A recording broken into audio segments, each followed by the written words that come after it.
मुझे इनको कुछ इस तरीके से लाइन में खड़ा करना है कि सारे मेन एक साथ खड़े हों और सारी वुमेन एक साथ खड़ी हों।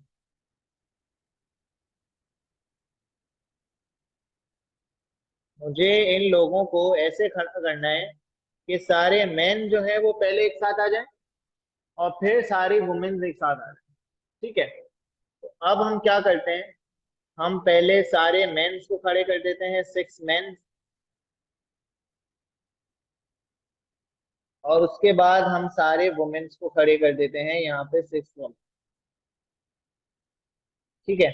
अच्छा, इसने सिर्फ ये बात बोली है कि मेन एक साथ होने चाहिए और वुमेन एक साथ होनी चाहिए। तो अब ये भी पॉसिबल हो सकता है कि भाई पहले मेन आए बाद में वुमेन आए, और ये भी हो सकता है कि पहले वुमेन आ जाए और बाद में मेन आ जाए, ऐसा भी हो सकता है ना। यानी ये जो दो ब्लॉक्स हैं, एक मैन का ब्लॉक और एक वुमेन का ब्लॉक, ये आपस में अरेंज हो सकते हैं। तो ये कितने ब्लॉक्स हैं, मेरे पास 2 ब्लॉक्स हैं, तो इनको अरेंज करने के लिए हम क्या लगा देंगे, 2 फैक्टोरियल। 2 फैक्टोरियल क्यों, जितनी भी चीजों को अरेंज करना होता है हम उसका फैक्टोरियल लगा देते हैं। ऊपर हमें 10 लोगों को अरेंज करना था तो हमने क्या लगा दिया, 10 फैक्टोरियल लगा दिया। अब यहाँ पे मेरे पास 2 ब्लॉक्स हैं, एक मैन का ब्लॉक है, एक वुमेन का ब्लॉक। इन दोनों ब्लॉक्स को आपस में अरेंज करने के लिए हम क्या लगा देंगे, 2 फैक्टोरियल। अच्छा, ये जो ब्लॉक के अंदर 6 मेन्स हैं, ये आपस में भी तो आगे पीछे हो सकते हैं। ब्लॉक के अंदर ये जो 6 मैन खड़े हुए हैं, ये आपस में भी तो शिफ्ट हो सकते हैं ना, आगे पीछे हो सकते हैं ना। तो उनके विद इन अरेंजमेंट कितनी हो जाएगी, 6 फैक्टोरियल, क्योंकि 6 मैन है। और ये वुमेन्स भी आपस में आगे पीछे होंगी, तो उनकी अरेंजमेंट आ गई 4 फैक्टोरियल। ठीक है। ये 2 फैक्टोरियल कहाँ से आए, ये 2 फैक्टोरियल आए ये जो पूरे पूरे ब्लॉक्स आपस में अरेंज हुए, पहले मैन फिर वुमेन या पहले वुमेन फिर मैन। और ये 6 फैक्टोरियल कहाँ से आया कि मेंस आपस में अरेंज हुए, और 4 फैक्टोरियल वुमेन्स आपस में अरेंज हुई। समझ आ गई बात बेटा, ये वाला पार्ट सबको समझ आ गया।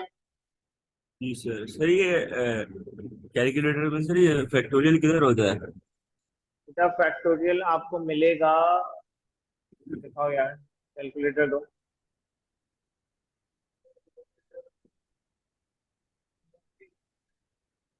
मोड के नीचे वाला बटन है यार। बोर्ड के नीचे वाला, ठीक है। हर कैलकुलेटर में कहीं कुछ अलग भी होता है।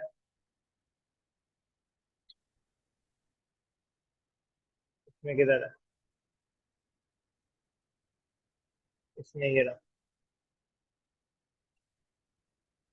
शिफ्ट आ गया। ठीक है। अच्छा, अब एक और केस देखते हैं। मैं बोलता हूँ कि भाई सिर्फ वुमेन एक साथ होनी चाहिए, बाकी मेन को कोई मसला नहीं है, कहीं भी खड़ा हो सकता है। ठीक है, सिर्फ 4 वुमेन्स जो है वो एक साथ खड़ी होनी चाहिए, बाकी मेन का कोई मसला नहीं है, वो आगे पीछे हो सकते हैं। ठीक है। नहीं ना, अभी कहाँ ऐसा है, अभी तो हमने 6 मेन को एक साथ रखा है और 4 वुमेन को एक साथ। अब हम क्या बोले, अब हम बोल रहे हैं कि सिर्फ वुमेन एक साथ होनी चाहिए, मेन आपस में आगे पीछे कहीं भी घूम सकते हैं। ठीक है। तो अब हम जो ब्लॉक बनाएंगे वो सिर्फ एक ब्लॉक बनेगा, किसका, वुमेन्स का। और बाकी जो 6 मैन है वो ऐसे ही कहीं भी आ जाएंगे, 1 2 3 4 5 6। ठीक है, 4 वुमेन्स का एक ब्लॉक बन गया, बाकी जो 6 मैन है वो कहीं भी आ सकते हैं, तो हमने उनका ब्लॉक नहीं बनाया, उनको ऐसे ही अलग अलग डैशेस में खड़ा कर दिया।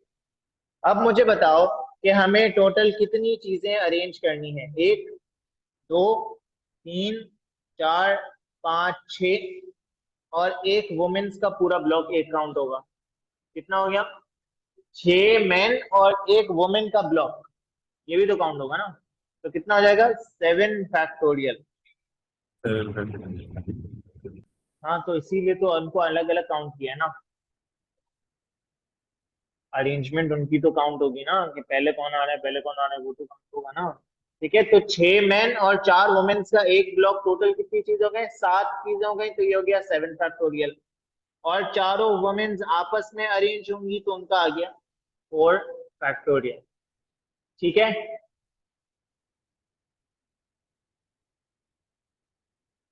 दोबारा सुन लो, मैंने बोला ऑल 4 वुमेन जो है वो एक साथ खड़ी होनी चाहिए। तो हमने क्या किया, हमने चारों वुमेन का एक ब्लॉक बना दिया, बाकी लोग कितने बचे, 6 लोग बचे, उनको मैंने ऐसे डैशेस में लग दिया। ठीक है, कि मैन इसमें आ सकते हैं, कहीं भी अरेंज हो सकते हैं। ठीक है, तो अब मुझे कितनी चीजों को अरेंज करना है, 6 मैन है अलग अलग और एक वुमेन का पूरा ब्लॉक। ठीक है, मैं मैन को पूरे ब्लॉक में क्यों नहीं कर रहा, क्योंकि फिर वो मैन भी एक साथ हो जाएंगे। मुझे मैन को अलग अलग काउंट करना है ताकि वो कहीं भी शिफ्ट हो सके। तो इसीलिए मैंने मैन को अलग अलग काउंट किया, 6 मैन हो गए और एक ब्लॉक आ गया वुमेन। नहीं ना बेटा, ऐसा भी तो हो सकता है ना, मैन यहाँ पे आ जाए, फिर वुमेन का ब्लॉक आ जाए और उसके बाद 5 मैन इधर आ जाए, ये भी तो हो सकता है ना, इसीलिए तो उनको अरेंज करना है। ठीक है, ये जो 4 वुमेन का ब्लॉक है ये पूरा एक साथ शिफ्ट होगा, आगे पीछे होगा, बाकी मैन इंडिविजुअली आगे पीछे घूम सकते। ठीक है, तो इसलिए मैन को हमने अलग अलग काउंट किया और वुमेन का हमने एक पूरा ब्लॉक काउंट किया। ठीक है, तो अब हम अगर चीजों को काउंट करें तो 6 मैन है मेरे पास, 1 2 3 4 5 6, और वुमेन का एक पूरा ब्लॉक 1 यूनिट काउंट होगा, तो ये टोटल 7 चीजें हो गई। हमने इनको अरेंज कर दिया 7 फैक्टोरियल।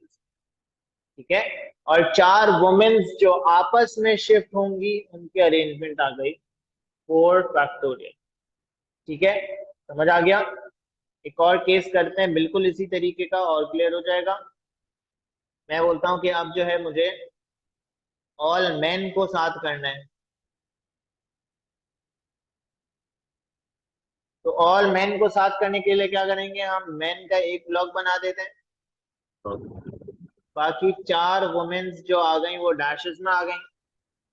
ठीक है, अब सर अगर हम फाइव चीजों को काउंट करें, फैक्टोरियल 6 फैक्टोरियल, एक 5 दो फैक्टोरियल मल्टीप्लाई तीन फैक्टोरियल, चार पांच, ये हो गया 5 5 factorial multiply by multiply 6। By 6 factorial. Adil बेटा, जब मैं पूछूं सिर्फ तब जवाब दिया करो, मैं डिस्टर्ब होता हूँ, मेरे लेक्चर के बीच में इस तरीके से नहीं बोला करो।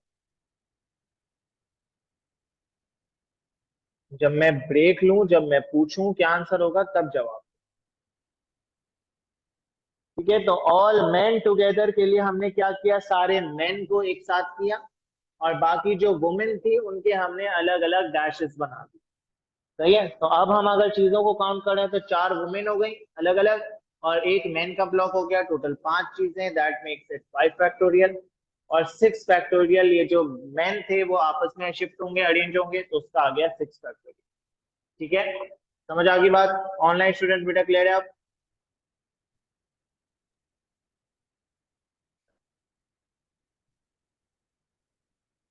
तो इसमें क्या मसला है?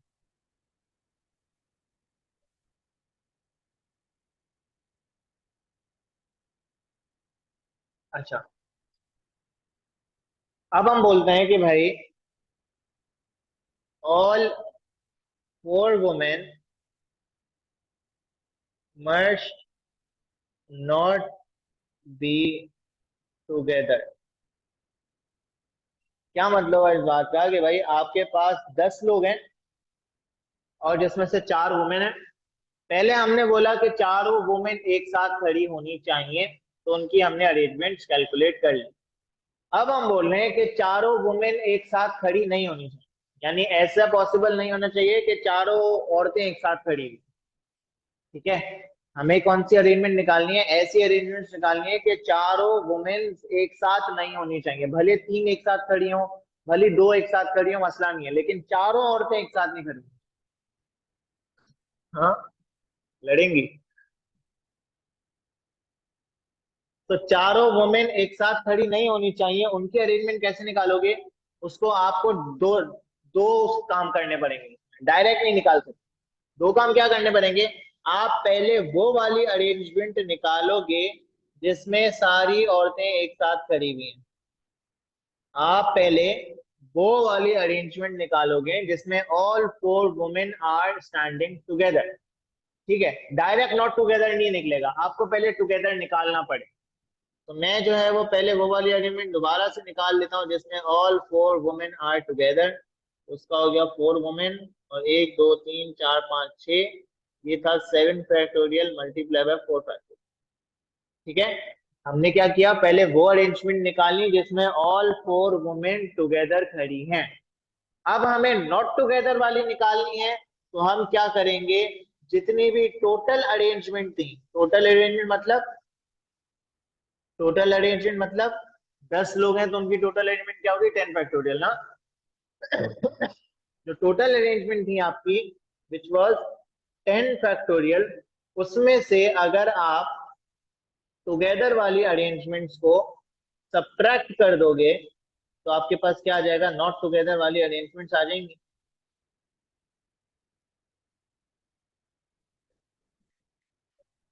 10 लोग हैं ना, तो उनकी अरेंजमेंट 10 फैक्टोरियल। ठीक है, टोटल अरेंजमेंट आपकी क्या है, 10 factorial. All four women together वाली अरेंजमेंट कितनी है, 7 फैक्टोरियल मल्टीप्लाई बाय 4 फैक्टोरियल। आपने टोटल में से टुगेदर वाली अरेंजमेंट को माइनस कर दिया तो आपके पास क्या आ गया, नॉट टुगेदर वाली अरेंजमेंट आ गई। समझ आ गई बात।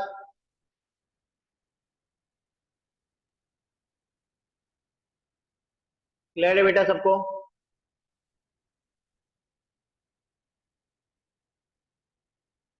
अब एक बिल्कुल एग्जैक्ट इसी तरीके से मैं उसको नॉट मैन नॉट टुगेदर वाला सवाल दे रहा हूँ, वो खुद से सॉल्व कर लो।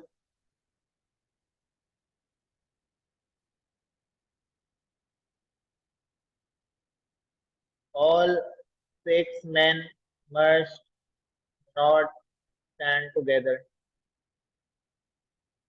आंसर निकालो जल्दी से।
हेलो,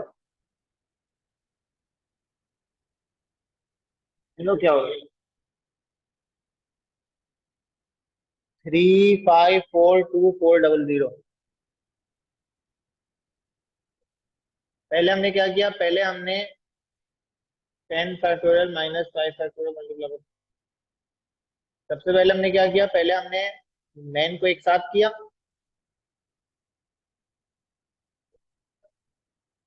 ये हो गया 5 फैक्टोरियल मल्टीप्लाई बाय 6 फैक्टोरियल, और उसको 10 फैक्टोरियल में से लेस कर दिया। ठीक है। हाँ हाँ, सही है, सही सही, सही है बेटा, सही है। ठीक है, चलो अब आगे बढ़ते हैं। अब एक रिक्वायरमेंट मैं ऐसी लिखूंगा जो बिल्कुल तुम्हें यही लगेगा कि सर पहले वाले सवाल भी यही था, लेकिन उसमें वर्डिंग ऐसी चेंज होगी कि आंसर तुम्हारा टोटल डिफरेंट हो जाएगा। ठीक है, तो बहुत गौर से देखना जो मैं यहाँ लिखूँ। पहले हमने कौन सा केस देखा कि ऑल फोर वुमेन टुगेदर, फिर हमने देखा all four women not together. ठीक है, अब मैं बोलता हूं कि all four women must be separate from each other. अब मुझे एक बात बताओ कि जो हमने पहले केस करा था, all four women must not be together, और यहाँ पे जो मैंने लिखा है all four women must be separate from each other, इन दोनों रिक्वायरमेंट्स में क्या डिफरेंस। Exactly exactly. जो पहली रिक्वायरमेंट थी मस्ट नॉट बी टुगेदर वाली, उसमें ये सीन था कि भाई चारों एक साथ नहीं होनी चाहिए, मतलब तीन एक साथ हो जाए मसला नहीं है, दो एक साथ हो जाए मसला नहीं है। लेकिन यहाँ पे ये क्या बोल रहा है कि भाई सारी औरतें एक दूसरे से अलग अलग खड़ी होंगी, कोई भी एक दूसरे के बराबर में नहीं खड़ी। ठीक है, तो क्वेश्चन को पढ़ के बहुत जरूरी है कि आप समझो कि वो मांग क्या रहा है। ठीक है, दोनों हालांकि पढ़ने में तकरीबन सेम लग रहे हैं, भाई इसमें बोला है सेपरेट, उसमें बोला है नॉट टुगेदर। तो उसमें चारों एक साथ नहीं होनी चाहिए, इसमें कोई भी एक साथ नहीं होनी चाहिए, एक भी एक दूसरे के बराबर नहीं होनी चाहिए। तो आप इस तरीके वाले इसके सवाल को किस तरीके से हैंडल करोगे। मेरे पास 6 मैन है और मेरे पास 4 वुमेन है। ठीक है, मुझे इसने बोला है कि इन चारों वुमेन को सेपरेट फ्रॉम ईच अदर करना है। तो सबसे पहले तो आप एक काम ये करोगे कि वुमेन को सेपरेट करना है ना, मैन का तो कोई मसला नहीं है, तो आप पहले मेंस को बिठा दो। आप क्या करो, पहले मैन को बिठा दो। मैन कितने, 6 मैन है, उनके साथ कोई मसला नहीं है, वो उनका डायरेक्ट आ जाएगा 6 फैक्टोरियल। मैन को कोई मसला नहीं है, कहीं भी खड़े हो सकते हैं, तो उनकी अरेंजमेंट आ गई क्या, 6 फैक्टोरियल। अब वुमेन जो है वो सिर्फ इन मेंस के गैप्स में खड़ी हो सकती है। या तो वुमेन यहाँ आ सकती है, यहाँ आ सकती है, यहाँ आ सकती है, यहाँ आ सकती है, यहाँ आ सकती है, यहाँ आ सकती है, यहाँ। ये जो वुमेन है ये सिर्फ मेन के बीच बीच में कहीं बैठ सकती है, एक साथ नहीं बैठेंगी। तो अगर मैं काउंट करूं तो वुमेन की टोटल पॉसिबल प्लेसेस कहाँ, कौन कितनी है जहां वो बैठ सकती है, 1 2 3 4 5 6 7। टोटल कितनी पॉसिबल प्लेसेस है मैं वुमेन की, 7। लेकिन बैठनी कितनी है, 4। 7 पॉसिबल जगह हैं जहां वुमेन बैठ सकती है, लेकिन बिठानी कितनी है, 4 ही बिठानी है ना। तो उनकी अरेंजमेंट हो जाएगी 7P4। अगर ये कॉम्बिनेशन होता तो हम क्या करते, 7C4। यहाँ पे हमें 7 जगहों में से 4 जगहों पे वुमेन्स को बिठाना है, अरेंज करना है। तो इसीलिए हमने क्या लगाया यहाँ पे, 7P4। समझ आ गया, पी पी मतलब परम्यूटेशन, जो सी वाला फंक्शन था ना उसी के बराबर मेरे को पी वाला फंक्शन भी मिलेगा कैलकुलेट। ठीक है, इस मेथड को याद करने के लिए मेथड का नाम लिख दो गैपिंग मेथड।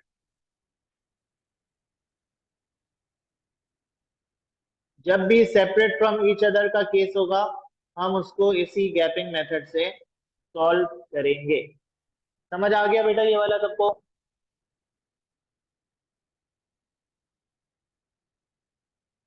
जल्दी से चैट में लिख के बताओ बेटा, सबको समझ आ गया।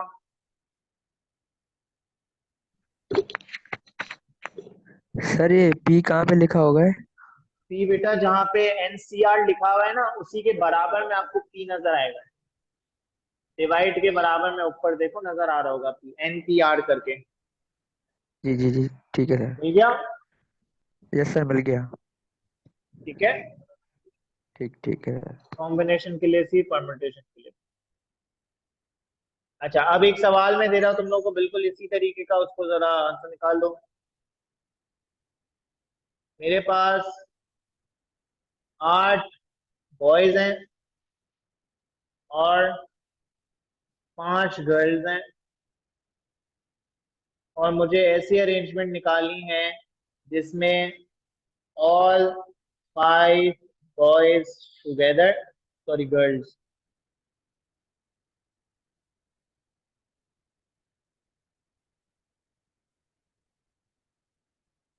फिर मुझे निकालनी है ऑल 5 गर्ल्स नॉट टुगेदर। फिर मुझे निकालनी है all girls separate from each other.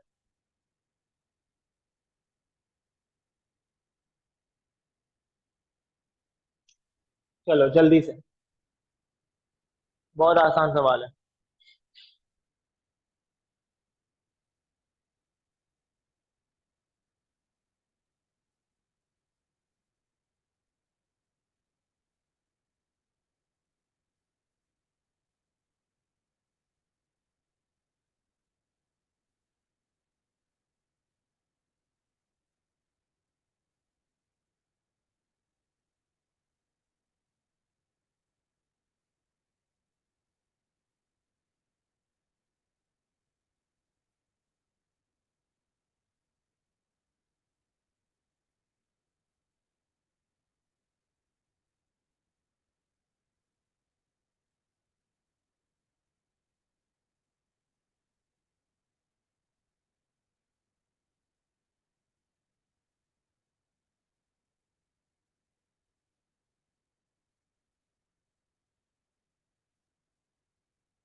नहीं नहीं, कैलकुलेट करोगे।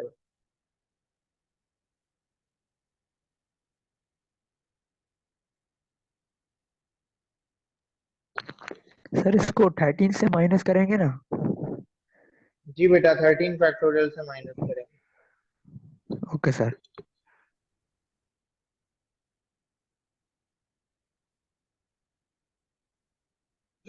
सर आंसर भेज दें, चेक करना। अच्छा मैं देखता हूँ।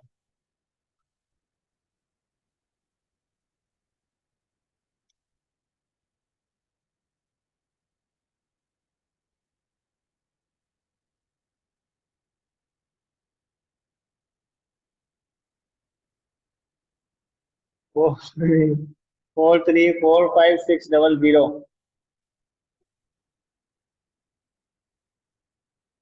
4345600। नशरा, ये कौन सा आंसर बताया आपने, तो बड़ा आंसर। सर ये फर्स्ट वाला है।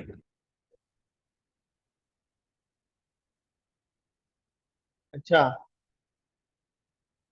माइनस में नहीं आ सकता भाई, उल्टा करो।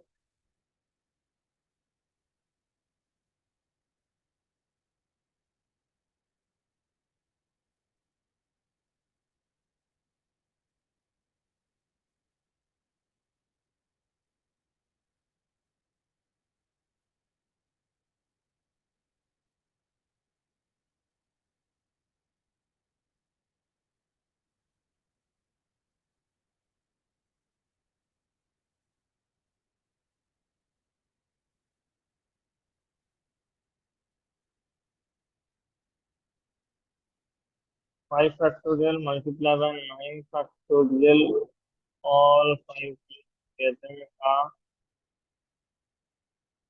13 फैक्टोरियल माइनस 6। ठीक है, और अरेंजमेंट है ना, इतने बड़े आंसर आते हैं भाई। 8 फैक्टोरियल मल्टीप्लाई बाय 95। सही है, ठीक है। सही है, सही है, सही है, सही है, सबका सही है, सबका सही है।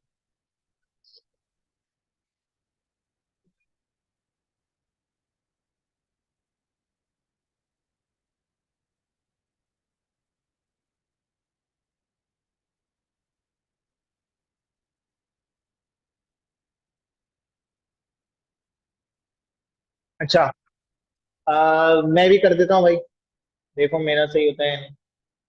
ऑल 5 गर्ल्स टुगेदर, तो ये आ गई 5 गर्ल्स का एक ब्लॉक आ गया, बाकी 8 बॉयज अलग अलग आ जाएंगे, तो ये टोटल 9 चीजें हो गई। 9 factorial multiply bye 5 factorial. Not together के लिए आप इसको 13 फैक्टोरियल में से माइनस कर दोगे, और सेपरेट फ्रॉम ईच अदर के लिए आप करोगे 8 है, तो ये हो गया 95 और मल्टीप्लाई बाय 8 फैक्टोरियल। ठीक है, सही है बेटा। अच्छा, ये तो हो गया सारा लोगों का, कि लोगों को हम किस तरीके से अरेंज करेंगे। अच्छा, एक केस और देखो छोटा सा।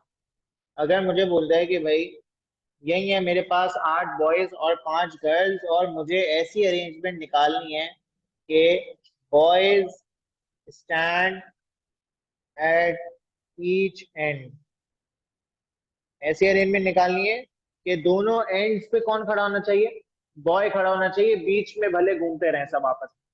ठीक है, दोनों एंड्स पे कौन होना चाहिए, बॉय होना चाहिए, बाकी बीच का कोई मसला नहीं है, कोई भी कहीं भी खड़ा हो सकता है। तो हम अगर फर्स्ट और लास्ट देखें, फर्स्ट और लास्ट हम बोल देते हैं कि भाई फर्स्ट में भी बॉय आएगा, लास्ट में भी बॉय आएगा। बाकी कितने लोग बचे, 13 में से 2 साइड में खड़े हो गए, तो कितने लोग बचे, 11 फैक्टोरियल बचे बीच में। ठीक है, बॉयज कितने हैं आपके पास, बॉयज टोटल कितने थे, 8। 8 में से कोई एक बॉय यहाँ पे आएगा ना, यानी आपके पास पहली पोजीशन के ऑप्शंस कितने हैं, 8। और एक बॉय लास्ट में आएगा, तो पहला एक बॉय अगर फर्स्ट में फिक्स हो गया, तो लास्ट में कितने बचेंगे, 7 बचेंगे। टोटल आपके पास, पहले तो आपको फर्स्ट और एंड पे बिठाने ना, आपके पास टोटल 8 बॉयज थे, 8 में से एक बॉय जो है वो पहली जगह पे आ गया।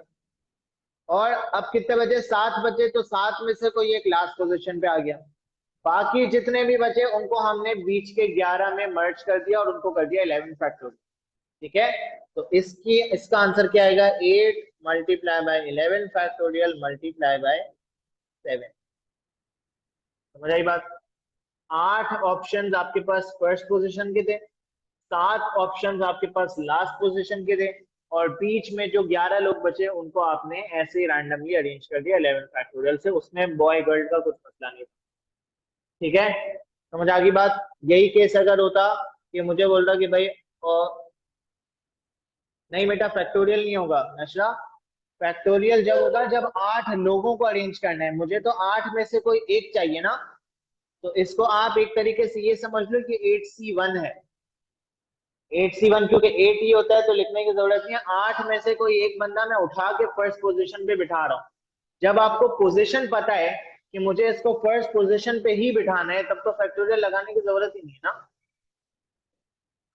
मर्जी है यार, 8 ही आंसर आएगा ना। आसान काम करो ना, क्यों CC क्यों लगा दो। हाँ 8C1, बस 8C1 कर लो इसमें, और आखिरी में 7C1 कर लो। बार बार सी लगाना ना पड़े इसलिए, C1 का आंसर वो सेम ही बनता है ना, इसलिए मैंने सी नहीं लगाया। अच्छा, इसी को अगर मैं बोलूं कि भाई दोनों एंड्स पे गर्ल होनी चाहिए,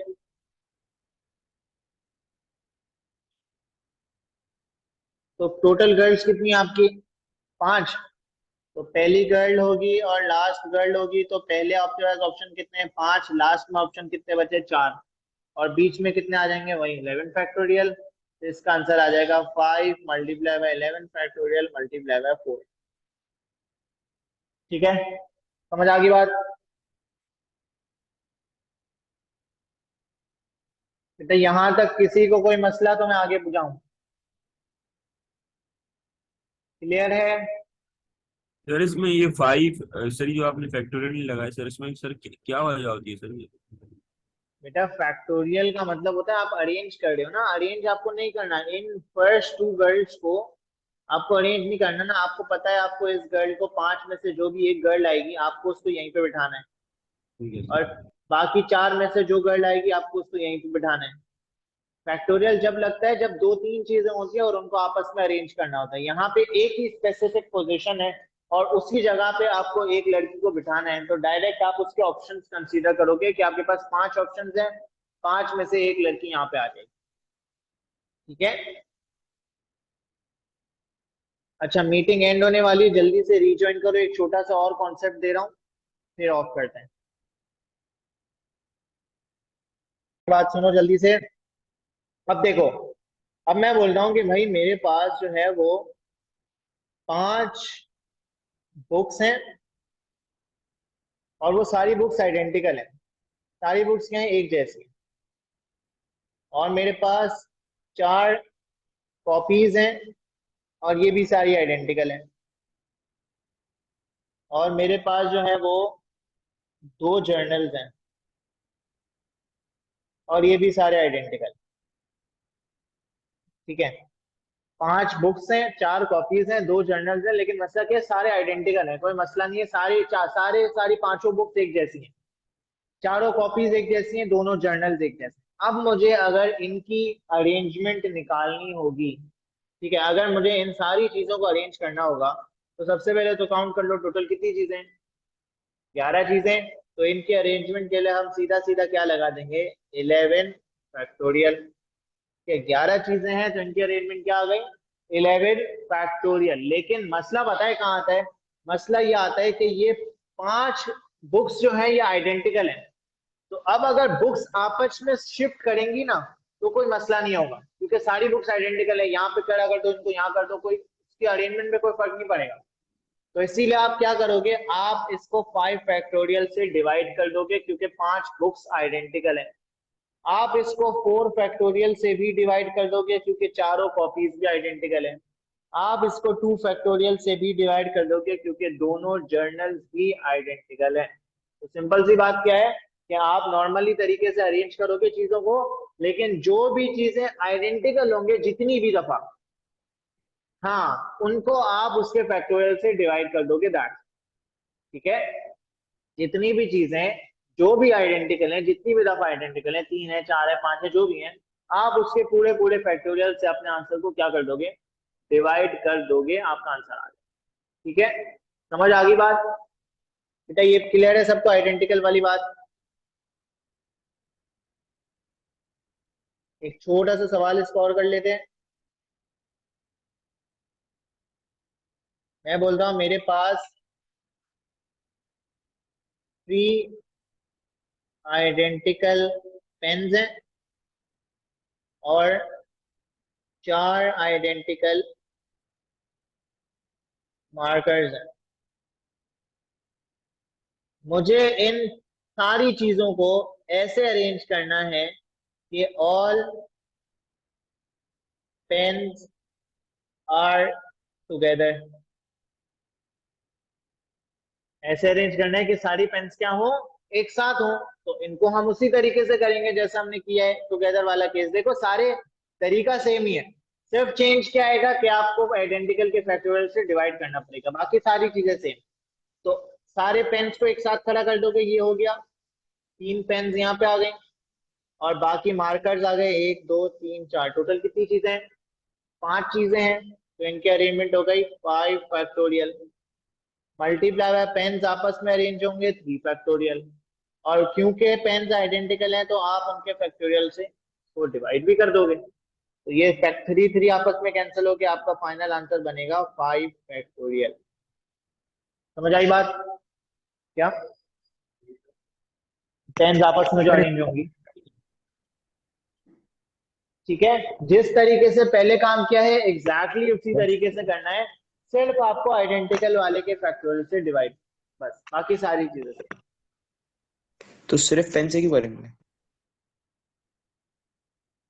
क्योंकि हाँ सॉरी, वो मार्कर्स भी आइडेंटिकल है ना, मार्कर्स भी आइडेंटिकल है तो मार्कर का भी तो फैक्टोरियल आएगा।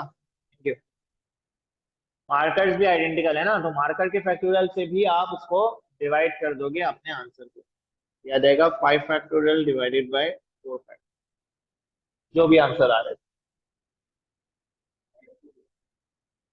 डिवाइड इसलिए करते हैं क्योंकि आपने जैसे 3 फैक्टोरियल, 3 चीजें ना आपके पास, 3 चीजें तीनों आइडेंटिकल हैं, ऐसे एग्जांपल दे रहा हूँ, 3 चीजें कोई भी तीनों आइडेंटिकल हैं, तो उनको जब आप अरेंज करोगे तो अब 3 चीजें आपके पास सेम पड़ी हुई हैं, आप इसको यहाँ रखो, इसको यहाँ रखो, उसको यहाँ रखो, उनको अरेंज करो तो कोई फर्क पड़ेगा नहीं पड़ेगा ना। तो उनकी टोटल नंबर ऑफ अरेंजमेंट कितनी होगी, 1 होगी। एक ही दफा आप उनको अरेंज कर सकते हो क्योंकि सारे आइडेंटिकल हैं। तो वो आएगा कैसे 1, 3 चीजें हैं तो 3 फैक्टोरियल, और उसी का आइडेंटिकल से 3 फैक्टोरियल से डिवाइड भी कर दिया तो 3 फैक्टोरियल अपॉन 3 फैक्टोरियल 1। तो इसीलिए आप उनके आइडेंटिकल को काउंटर करने के लिए उसी के फैक्टोरियल से डिवाइड कर देते हो ताकि वो ऊपर नीचे कैंसिल आउट हो जाए। ठीक है, जितने भी आइडेंटिकल्स होंगे बस एंड में उसको अपने आंसर को उसके फैक्टोरियल से डिवाइड कर। समझ आ गई बात बेटा सबको? अभी इसमें 2 कॉन्सेप्ट हमारे पास और बाकी हैं, उनको हम लोग नेक्स्ट क्लास में देखेंगे। ठीक है, यहाँ पे क्लास ऑफ करें। कोई सवाल किसी का?